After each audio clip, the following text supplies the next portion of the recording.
The first time I realized my family was planning to erase me, I was standing barefoot on cold marble while my daughter-in-law whispered my age like a diagnosis. "She's almost 60, she said softly, as if I were already gone.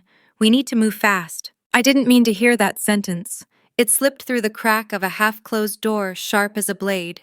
I froze grocery bags slipping from my hand, apples rolling across the floor like small red warnings. I stood there, heart hammering, listening to my own life being discussed as a liability. My name is Margaret Hale. I was 58 years old, a grandmother, a former regional director at a pharmaceutical company, and the woman who paid for the house they were standing in. The house I had worked for over 3 decades to earn. The house they were now measuring in whispers. I didn't step away from the door. I leaned closer. "She still thinks the will says everything goes to Daniel," my daughter-in-law continued. Her voice carried that smooth confidence of someone used to getting what she wanted. "She never reads the fine print. Daniel. My son. My only child. The boy I raised after his father walked out 2 weeks before his 3rd birthday. The man who now cleared his throat behind that door and said nothing." That silence cut deeper than any insult. I backed away quietly, my knees weak, my breath shallow.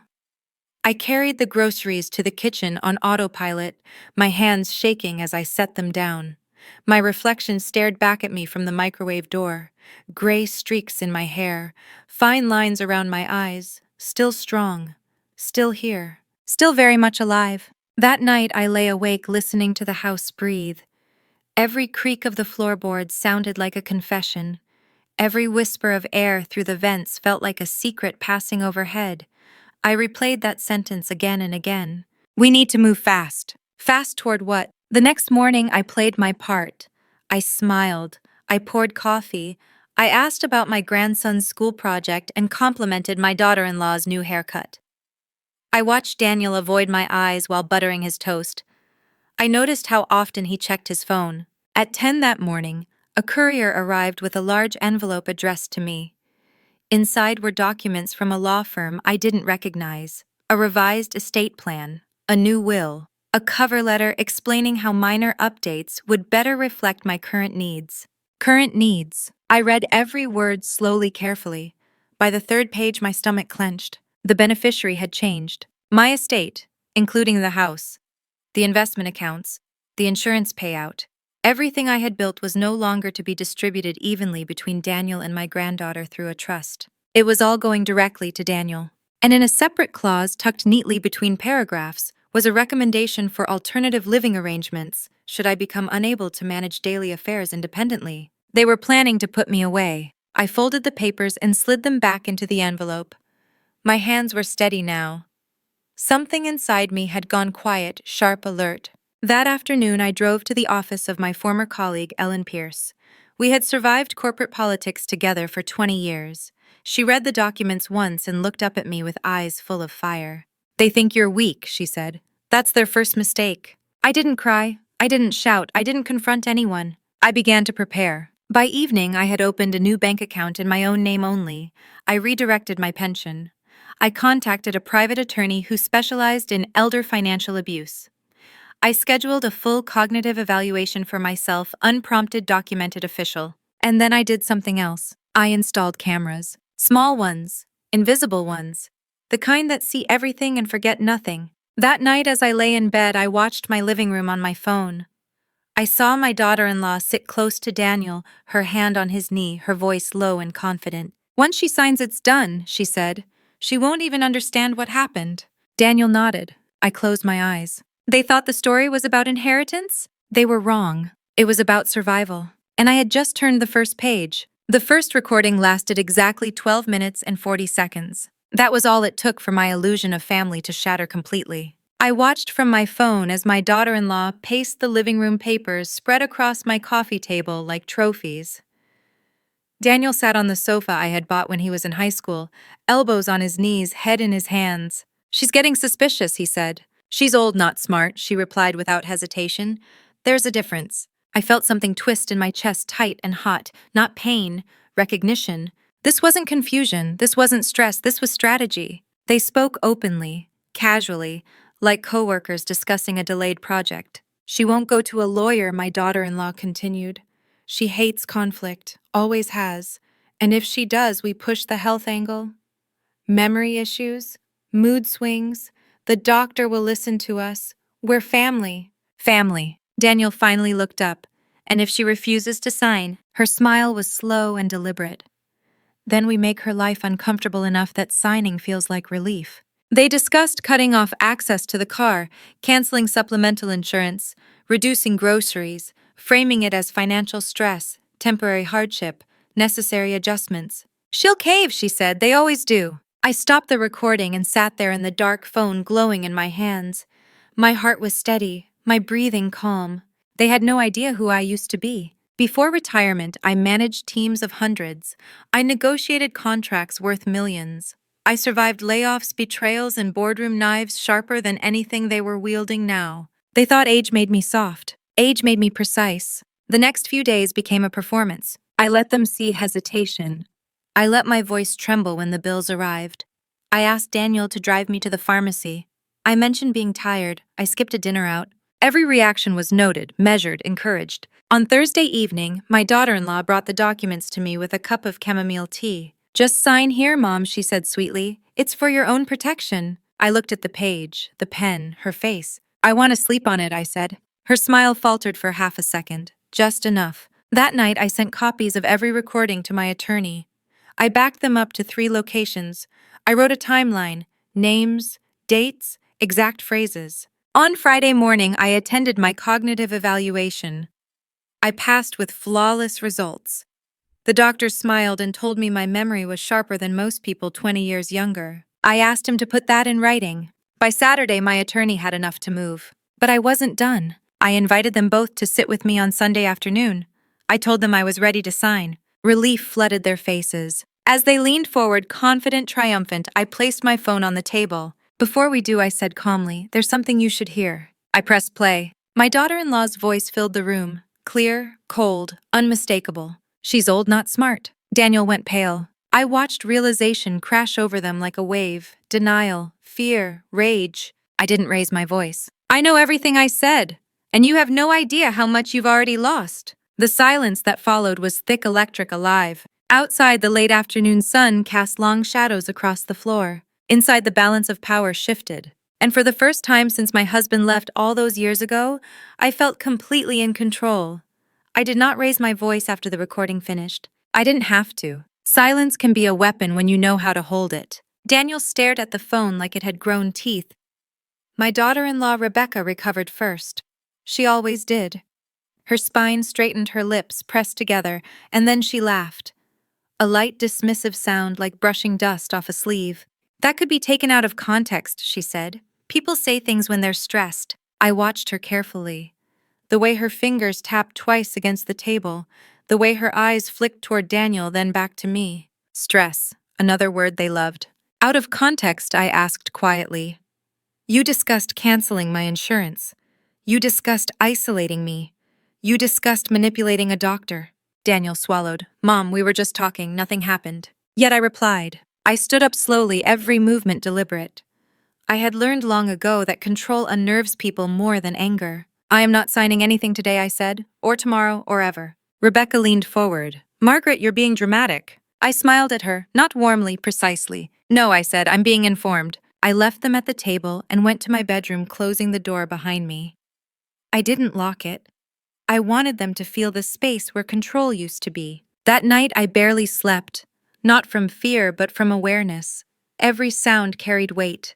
Every whispered conversation felt heavier than before. At 3 in the morning, I checked the cameras. Daniel and Rebecca sat in the kitchen, lights dimmed. They spoke in low, urgent voices. "She's bluffing," Rebecca said. "Old people bluff when they feel cornered." "She has recordings," Daniel replied, "real ones." So what? Her voice sharpened. "We pivot. We change the narrative." That word again, narrative. "She's been confused lately," Rebecca continued. "Everyone knows it. The neighbors, the doctor. We push concern, not confrontation." Daniel hesitated. "She's my mother. And she's standing between us and everything we've been waiting for." I watched my son nod. That hurt more than anything else. The next morning, I woke to a voicemail from Daniel while I was in the shower. "Mom, Rebecca and I scheduled an appointment with Dr. Leland for you this afternoon. Just a checkup.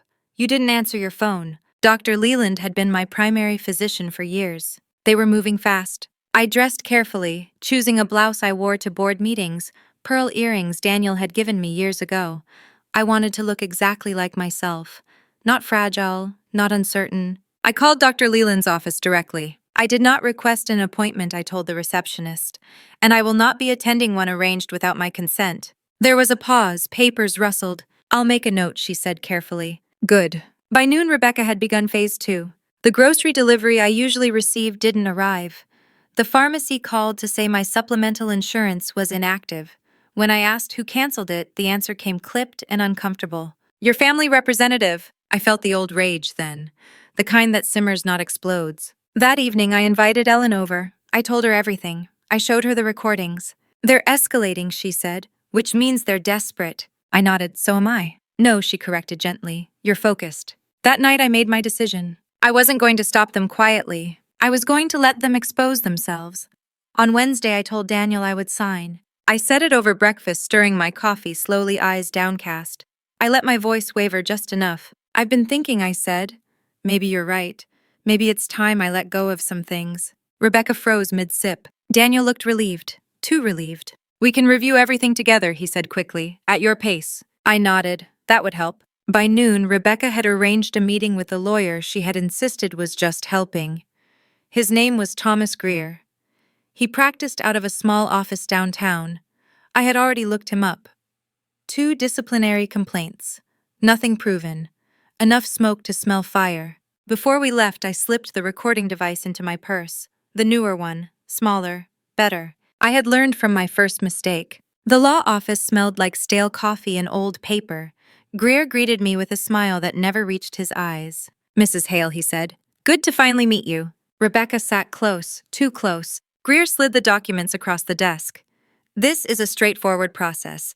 Just some signatures to streamline things. Streamline for whom, I asked. Rebecca's hand tightened on her pen. For everyone, she said. Peace of mind. I flipped through the pages slowly. I asked questions. I asked them twice. What authority does this grant? What does temporary incapacity legally mean? What triggers the sale of my property? Greer grew impatient. Daniel grew tense. Rebecca smiled harder. This clause, I said, tapping the page, allows the agent to transfer property without my consent. In emergencies, Greer replied. And who defines emergency? Silence. I leaned back in the chair. You've already decided I'm incapable, I said, haven't you? Rebecca laughed softly. Margaret, you're imagining things again. There it was. I reached into my purse and placed the recorder on the desk. Then say it, I said. Say exactly what you've been planning. Daniel stood up. This is ridiculous. Is it, I asked, or are you afraid of your own words? Rebecca's smile vanished. She's impossible, she snapped. We should have handled this weeks ago. Greer shifted uncomfortably. Perhaps this meeting is over. No, Rebecca said sharply. It ends when she signs. I looked at Daniel, really looked at him. This is who you chose to become, I said quietly. Something broke in his face. Rebecca leaned in, voice low and venomous. You're alone, Margaret. You can fight us and lose everything, or you can cooperate and keep your dignity. I smiled. You already underestimated me once, I said. That was your final mistake. I stood, walked to the door, and turned back. By the time you realize what you've done, I continued, it will already be too late. As we stepped outside, Rebecca grabbed my arm. This isn't over, she hissed. I met her eyes. No, I said calmly. It's just begun. The first thing I did after leaving Greer's office was sit in my car and breathe. Not because I was afraid, but because adrenaline is a liar. It makes you feel invincible when what you really need is clarity. I rested my hands on the steering wheel, felt the worn leather beneath my palms, and reminded myself that this was not a sprint. This was a long game. By the time I pulled into my driveway, I had already decided my next move. I was going to disappear without leaving. That evening, I packed a single overnight bag and told Daniel I was staying with Ellen for a few days to clear my head. He nodded too quickly, relief flickering across his face before he masked it with concern. Take all the time you need, Mom, he said. We just want what's best for you. Rebecca hugged me. Her arms were stiff, her cheek cold against mine. Try not to overthink, she whispered. You have a habit of spiraling. I smiled and left. But I didn't go to Ellen's. I checked into a small hotel near the courthouse, the kind business travelers used, and nobody remembered. I paid in cash. I turned off my phone. And then I made the calls I had been postponing for years. First, my attorney. Second, the head of compliance at my former company. Third, Daniel's employer. Daniel worked for a mid-sized logistics firm. He had gotten the job through one of my old professional contacts, something I had never thrown in his face. Loyalty still meant something to me then. Now it meant leverage. I had suspected for months that Daniel had been cutting corners at work. Expense reports that didn't add up. Sudden bonuses tied to performance metrics he couldn't clearly explain. I hadn't wanted to see it. Now I wanted to see everything. Within 2 days, my attorney confirmed it. Daniel had been falsifying reports, inflating costs, redirecting small amounts into accounts he thought no one would trace. The amounts were modest, not enough to attract attention, unless someone pointed exactly where to look. On the third night at the hotel, Rebecca called me 12 times. Daniel left 4 voicemails. Their tones shifted quickly, concern to irritation, irritation to accusation. "You can't just disappear," Daniel snapped in the last message. "We're trying to help you." Help. I slept soundly. On Monday morning, I walked into the courthouse and filed an emergency petition to freeze my assets. Temporary, protective, fully legal. I cited attempted coercion, financial manipulation, and undue influence. The clerk barely raised an eyebrow. By noon, my accounts were locked. At 1 that afternoon, Daniel showed up at the hotel. I hadn't told him where I was staying. That told me everything. "You went behind our backs," he said, standing too close in the lobby, his voice low and shaking. "Do you have any idea what you've done?" "Yes," I replied calmly. "I protected myself." "You embarrassed us," Rebecca hissed, appearing at his side. "You made us look like villains." "You did that yourselves," I said. Daniel's face twisted. "You're ruining my life." I studied him. The man in front of me was not the boy I had taught to ride a bike. He was a stranger wearing my son's face. "No," I said softly, "I'm exposing it." I walked past them and left the hotel without another word. Behind me, Rebecca shouted something sharp and ugly. I didn't turn around. The first subpoena arrived on a Thursday. Daniel didn't tell me about it. I found out because his supervisor called my former office looking for context, for reassurance, for anything that explained why a trusted employee was suddenly under investigation. I told her the truth. "I'm sorry," she said quietly. "I wish I could say I'm surprised." By Friday, Daniel had been placed on administrative leave. By Sunday, Rebecca's tone changed completely. She came to my house alone, eyes red, voice trembling. Performance flawless. "He's not well," she said, clutching her purse with white knuckles. "He's under so much pressure. You know how sensitive he is." I let her talk. I let the silence stretch. "This could all go away," she continued. "If you just drop the petition, sign the documents, we can fix this." "Fix? You didn't come here for Daniel," I said calmly. "You came for yourself." Her face hardened instantly. "You think you're clever," she snapped. "You think this makes you powerful." "I am powerful," I replied. "I just forgot for a while." She stood abruptly. "You'll regret this." I nodded. "I already regret trusting you." She left without another word. That night, Daniel broke. He called me at midnight, drunk or close to it. "I never wanted it to be like this," he slurred. She pushed me. "You always pushed me too." There it was, the old accusation, the one he had rehearsed. "I pushed you to be honest," I said, "to stand on your own." "You controlled everything," he snapped. "You never let me fail." "No," I said quietly. "I never let you take responsibility." Silence. "You don't love me," he whispered. "I love the child you were," I replied. "Not the man you chose to become." He hung up. The next morning, my attorney called. Rebecca had filed her own petition. She was claiming I was mentally unfit. She wanted guardianship. I closed my eyes. "She's escalating," my attorney said, "which means she's cornered." And Daniel, he signed the paperwork. That hurt, even now. But pain had stopped being my compass. "This goes to court," I said, "all the way." When the hearing date arrived, the courtroom was packed. Rebecca arrived arm in arm with Daniel.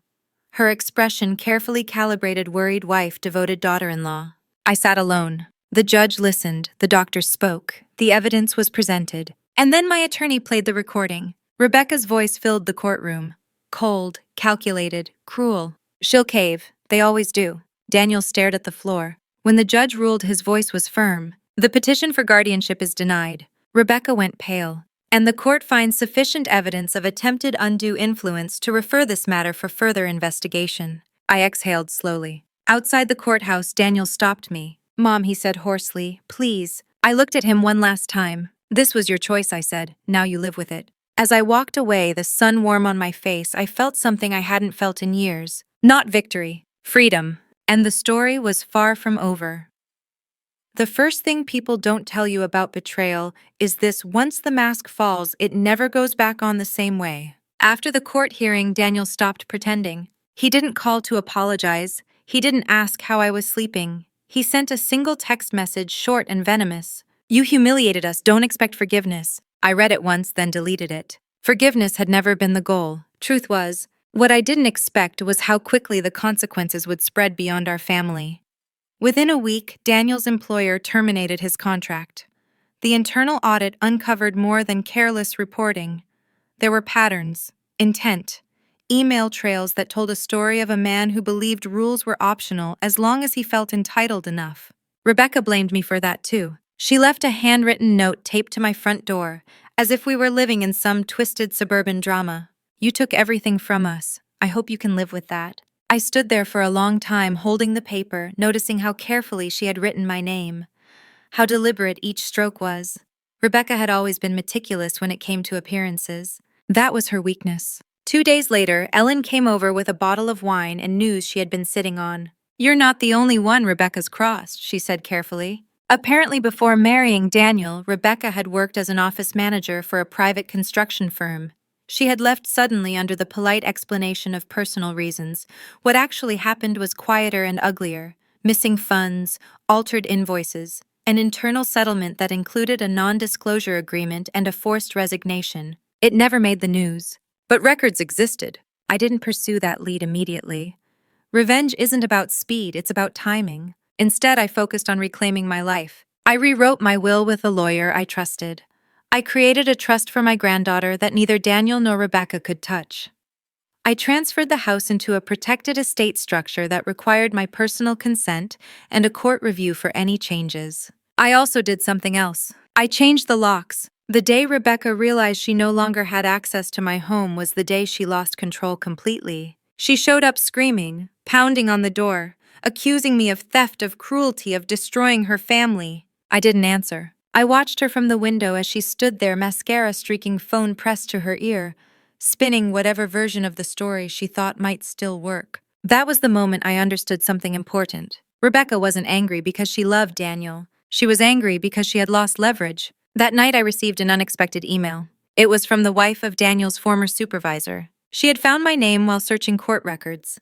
She said she didn't know if she should reach out, but she felt compelled to. There were things Daniel had done at work, she explained, that had been quietly covered up to protect the company's image.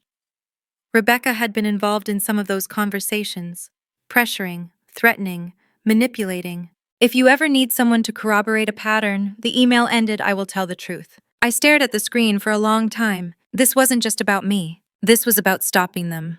Rebecca filed for divorce exactly 1 week later. The timing was not subtle. Daniel called me that night, voice hollow, stripped of anger for the first time. "She's leaving," he said. "She says I failed her." I said nothing. "She says if I'd handled you better, none of this would have happened." Handled you. I closed my eyes. "That's what you think this was about?" I asked quietly. He didn't answer. 2 days after that call, Rebecca's attorney sent me a letter. It accused me of alienation, emotional abuse, interference in a marriage. I laughed when I read it, not because it was funny, but because it was desperate. My attorney responded with a single sentence: "Any further contact will be considered harassment." Rebecca didn't listen. She showed up again, this time with Daniel. They sat across from me in my living room like strangers auditioning for a role they no longer understood. "I just want closure," Rebecca said, voice trembling on cue. "For all of us." Daniel stared at the floor. "Closure doesn't come from rewriting the past," I said. "It comes from accountability." Rebecca's eyes hardened. "You think you've won?" she said, "but you're alone." I looked around my home, the photos, the quiet, the peace. "No," I said, "I'm free." That was when she made her final mistake. She leaned forward and whispered, "You know, if the court really knew how unstable you've been, they might reconsider everything." Threat. I reached for the remote and pressed a button. The television flickered on. Audio filled the room. Her voice, from months earlier. "She'll cave, they always do." Rebecca went white. Daniel looked up sharply. "What is that?" he asked. "The truth," I replied, "and I have more." I stood. "You're not welcome here anymore," I said. "Either of you." Rebecca laughed, brittle and panicked. "You can't destroy me," she snapped. "You don't have the stomach for it." I met her gaze, calm, steady. "I don't need to destroy you," I said. "You've been doing that on your own for years." After they left, I sat alone in the quiet, and realized something had shifted. This wasn't about revenge anymore. It was about ending a cycle, and the final chapter was approaching faster than they realized.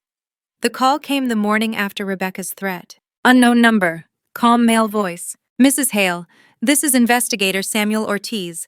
I've been reviewing a case involving Rebecca Collins. Your name came up. I didn't pretend to be surprised. I was wondering when that would happen, I said. He paused, then exhaled softly. You sound prepared. I am, he explained carefully.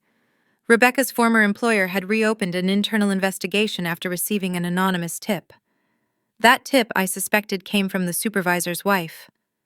The records Ellen mentioned were being reviewed alongside new complaints from a different company Rebecca had worked for briefly after marrying Daniel. Patterns again. False expense claims, manipulated emails, pressure tactics, always just below the threshold of prosecution, until now. We're building a timeline, Ortiz said, and it suggests a long-standing behavior of financial manipulation through personal relationships. I closed my eyes, absorbing the weight of it. What do you need from me? Testimony, he said, and corroboration of intent. Intent, the most dangerous word in any courtroom. I agreed. That afternoon, Daniel showed up unannounced. He looked smaller somehow, thinner, like the world had finally started to push back. They're investigating Rebecca, he said flatly. Yes, I replied. You did this. No, I corrected. I stopped protecting her. He sank onto the chair across from me.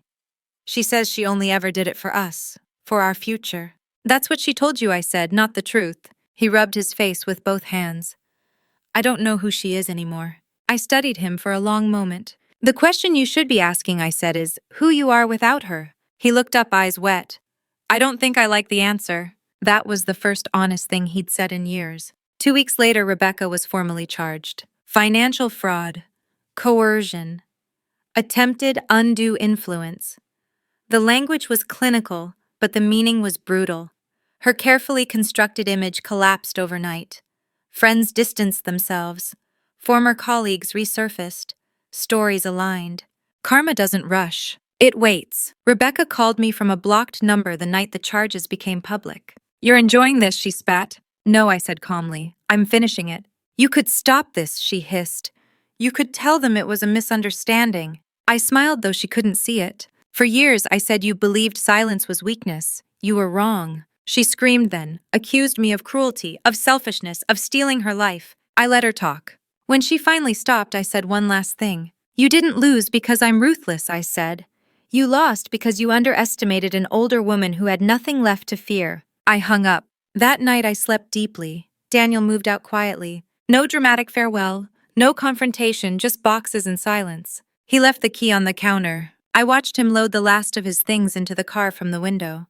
He hesitated before getting in, like he might turn back. He didn't. I expected grief. What I felt instead was release. Weeks passed, then months. Rebecca's case moved through the system methodically. Each hearing peeled back another layer of who she had been.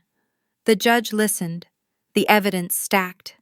Her confidence drained with every appearance. She pleaded guilty to reduce charges to avoid a public trial. The sentence wasn't cinematic, no handcuffs, no headlines, but it was final. Probation. Financial restitution. A permanent mark she could never erase. Daniel attended one hearing. He sat in the back, head down, hands clenched. When it was over, he approached me outside. I don't expect forgiveness, he said. I just want you to know. I see it now. I studied his face, older, worn. I hope you do, I said. Because seeing it is the only way you don't repeat it. And us, he asked quietly. There is no us, I replied gently. There is you, and there is me.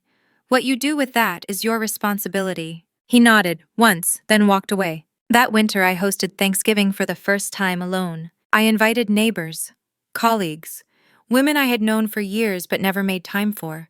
The table was full, the laughter real, the air warm. Someone asked if I missed my family. I thought for a moment. I miss who I thought they were, I said honestly, not who they chose to be. Later that night, alone with a cup of tea, I reflected on everything I had lost and everything I had reclaimed. Dignity, autonomy, peace. I learned that revenge doesn't always look like destruction.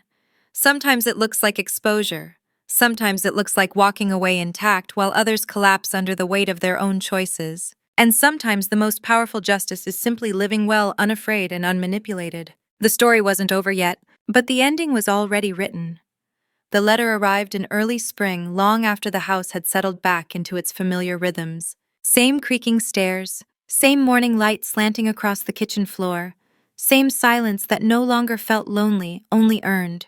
The envelope had a return address from the county courthouse. Daniel. I let it sit unopened on the table for a full day. There was a time when I would have torn it open immediately, heart-racing hope flaring against my better judgment.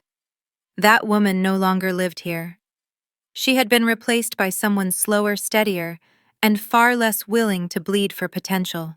When I finally opened it, the letter was short. No excuses, no blame. He wrote that he was in counseling, that he had lost friends who believed Rebecca's version of events until the court records proved otherwise, that he had been forced to confront how much of his life had been built on entitlement disguised as grievance. He did not ask to come home. He asked to understand. I read the letter twice. Then I folded it and placed it in the drawer where I now kept things that belonged to the past, but no longer controlled my present. Forgiveness, I had learned, was not a transaction. It was not earned through suffering or time served. It was a boundary you chose to open or keep closed based on truth, not guilt. That same week, my attorney finalized the last protective measures on my estate. Everything I owned was now insulated from coercion, manipulation, or emotional leverage. My granddaughter's trust was untouchable until she reached adulthood, supervised by independent trustees who answered only to the law. For the first time since my husband left decades earlier, my future felt structurally sound. I began to do things I had postponed for years. I joined a local walking group. I volunteered at a women's legal aid clinic, helping older women navigate financial documents they had been pressured to sign without explanation. I spoke at a community center about elder manipulation, watching faces tighten as recognition spread through the room. I was not alone. So many of us had been taught that love meant endurance, that motherhood meant erasure, that aging meant stepping aside quietly. That lie had cost generations of women their safety. One afternoon, Ellen asked me if I felt victorious. I thought about it. No, I said, I feel finished. Finished with doubt, finished with self-betrayal, finished with the belief that protecting my dignity made me cruel. That night, I sat on the porch as the sun dipped low, painting the sky in colors I had never noticed before. I realized something then, something small but profound. I wasn't waiting for the next crisis. I was living, and the final chapter would not be about them at all. 3 months later, I saw Daniel one last time. Not by accident, not through intermediaries. He asked for a meeting in a public place, a cafe near the park, neutral ground, respectful distance. I agreed. He arrived early. He stood when he saw me.